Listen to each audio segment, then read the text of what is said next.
तो चलो गाइस आज बात करते हैं अपकमिंग एनिमेस के बारे में, यानी कि कुछ ही टाइम बाद ये एनिमे तुम्हारे स्क्रीन पे होंगे। और इसमें मैंने उन एनिमेस को इंक्लूड किया है जिनका पहला सीजन आने वाला है, और जिन भी एनिमेस का सीजन 2 या सीजन 3 आने वाला है उसको हम एनिमे न्यूज में कवर करेंगे। तो हर बार की तरह वीडियो काफी इंटरेस्टिंग होगी, so don't forget to like, share and subscribe. तो पहला एनिमे है उजुमाकी और ये एक हॉरर एनिमे होने वाला है। तो इस एनिमे में तुम्हें स्टोरी लाइन देखने को मिलेगी एक जापानीज टाउन की, और अचानक से इस टाउन के लोगों को स्पाइरल शेप की चीजें अट्रैक्ट करने लगती है, और धीरे धीरे करके ये चीज इतनी बढ़ जाती है कि इसकी वजह से इस टाउन में लगातार हॉरिफिक इवेंट्स हो रहे हैं। और इन सब के बीच में एक लड़का और एक लड़की जो कि रिलेशनशिप में है, और वो इस टाउन को छोड़ना चाहते थे, लेकिन उनके ये करने से पहले वो भी इन सब के लपेटे में आ गए हैं। और इस एनिमे को हमें इन दोनों के पॉइंट ऑफ व्यू से दिखाया जाएगा।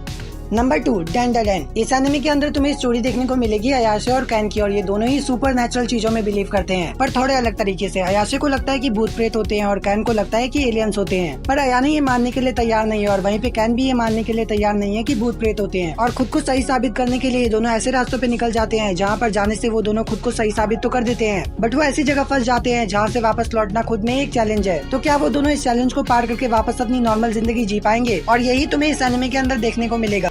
नंबर 3 पे आता है ब्लू बॉक्स। तो इस एनिमे के अंदर तुम्हें स्टोरी देखने को मिलेगी टाइकी की, और टाइकी एक ऐसे स्कूल का स्टूडेंट है जो कि स्पोर्ट्स के लिए जाना जाता है। साथ ही टाइकी बैडमिंटन भी खेलता है, और टाइकी डिसाइड करता है कि वो अब से जल्दी निकलेगा ताकि वो अपनी प्रैक्टिस जल्दी से जल्दी स्टार्ट कर सके। पर वो कितना भी जल्दी निकलने की कोशिश करे, उससे पहले ही वहाँ एक इंसान हमेशा होता है, और ये इंसान है चिनात्सु, जो कि बैडमिंटन की स्टार और टाइकी की क्रश है, जिसे टाइकी बहुत ज्यादा पसंद करता है, लेकिन वो कभी बोल नहीं पाता। पर एक दिन ये लड़की कुछ चीजों की वजह से टाइकी के घर में ही रहना शुरू कर देती है। और इस एनिमे के अंदर तुम्हें यही देखने को मिलेगा कि क्या आप टाइकी उस लड़की के सामने अपनी फीलिंग्स रख पाएगा, जिसका आधा काम पहले से ही हो गया है।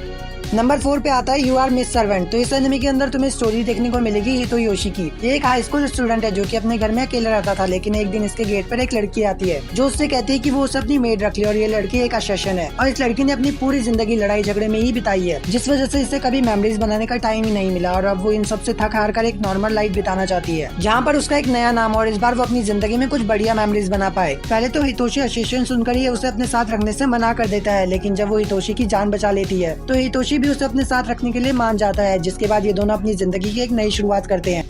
नंबर 5 पे आता है 365 डेज टू द वेडिंग, और ये एक रोमांस एनिमे है जो कि मैच्योर लोगों की लव स्टोरी पे बेस्ड है। रिका और टाकुया दोनों ही ट्रैवल एजेंसी में काम करते हैं, और दोनों ही सिंगल है, लेकिन इस बात से उन दोनों को कोई फर्क नहीं पड़ता, और ना ही इन दोनों का आगे चलकर रिलेशनशिप में आने का प्लान है, क्योंकि ये दोनों ही इंट्रोवर्ट है, और ये दोनों जिस कंपनी में काम करते हैं वो साइबेरिया में अपना एक न्यू ऑफिस स्टार्ट करने वाली है, और जो लोग सिंगल है उन लोगों को यहाँ सबसे पहले भेजा जा रहा है। पर रिका अपना शहर छोड़ना नहीं चाहती, फिर उसे एक आइडिया आता है, और ये आइडिया लेकर वो पहुंच जाती है टाकुया के पास। और ये आइडिया यह है कि अगर वो कैसे भी करके सबको भरोसा करा दे कि वो रिलेशनशिप में और उनके 1 साल में शादी होने वाली है, तो वो दोनों ही इस ट्रांसफर से बच जाएंगे। पर ये दोनों एक दूसरे को सही से जानते भी नहीं है। तो इस एनिमे में तुम्हें ये देखने को मिलेगा कि जब ये दोनों कपल की तरह रहना शुरू करेंगे तो क्या सच में इनके बीच कुछ हो सकता है। Number 6 yakuza princess. Yoshino yakuza family में बड़ी हुई है, और इसीलिए उसे याकुजा प्रिंसेस बुलाया जाता है, और उसकी फैमिली किसी न किसी खतरनाक लड़ाई में मारे गए, जिसके बाद वो अपने ग्रैंडपा के साथ रहना स्टार्ट कर देती है। लेकिन कुछ टाइम बाद दूसरी पार्टी से एग्रीमेंट साइन करने के बाद उसके ग्रैंडपा उसकी शादी दूसरी पार्टी के प्रिंस से कर देते हैं। और जिस लड़के से योशिनो की शादी हुई है वैसे तो वो बहुत ही शांत और पोलाइट नेचर का है, लेकिन जब वो अपना डार्क साइड दिखाता है तो वो बहुत भयानक होता है, और वो इतना भयानक होता है कि एक गैंगस्टर फैमिली में पली बड़ी लड़की भी उसे इमेजिन नहीं कर सकती। और फिर आगे क्या होता है देखो इस एनिमे को और पता लगाओ। और एक और बात, ये एक रोमांस एनिमे है जहाँ पर तुम्हें इस लड़के का बिहेवियर और पर्सनैलिटी में चेंज देखने को मिलेगा।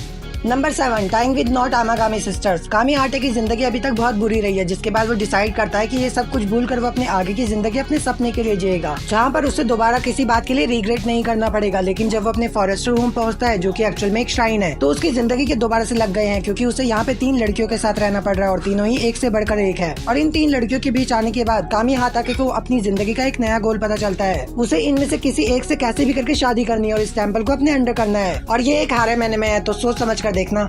Number 8 if my wife become an elementary school student. Keisuke ने 10 साल पहले अपनी वाइफ को खो दिया था, और तभी से वो अपनी जिंदगी जीना भूल गया है, लेकिन अभी भी उसके पास उसकी एक बेटी है जिसके लिए वो कुछ भी कर सकता है। लेकिन प्रॉब्लम यह है कि वो सिर्फ उसकी जिंदगी के खर्चे उठा पा रहा है, और उसे बिल्कुल भी समझ नहीं आता कि कैसे वो अपनी बेटी को खुश रख सके। और ऐसा लगता है कि केसुकी की वाइफ के जाने के बाद इनकी जिंदगी पूरी तरह से रुक गई है, बट अभी वो सिर्फ अपनी अपनी रिस्पॉन्सिबिलिटीज निभा रहे हैं। और इन दोनों को ये भी नहीं पता है कि इन दोनों ने लास्ट टाइम बात कब करी थी। लेकिन एक दिन इनके दरवाजे पे एक एलिमेंट्री स्कूल की लड़की आती है, और वो इन्हें कह रही है कि वो केसुकी की वाइफ और इसकी माँ है। तो यही था आज की इस वीडियो में। आई होप ये वीडियो आपको पसंद आई हो, और कमेंट्स में मुझे जरूर से बताना कि आप इनमें से किस एनिमे के लिए सबसे ज्यादा एक्साइटेड हो। सो मिलते हैं किसी और न्यू वीडियो के साथ, तब तक के लिए सायोनारा।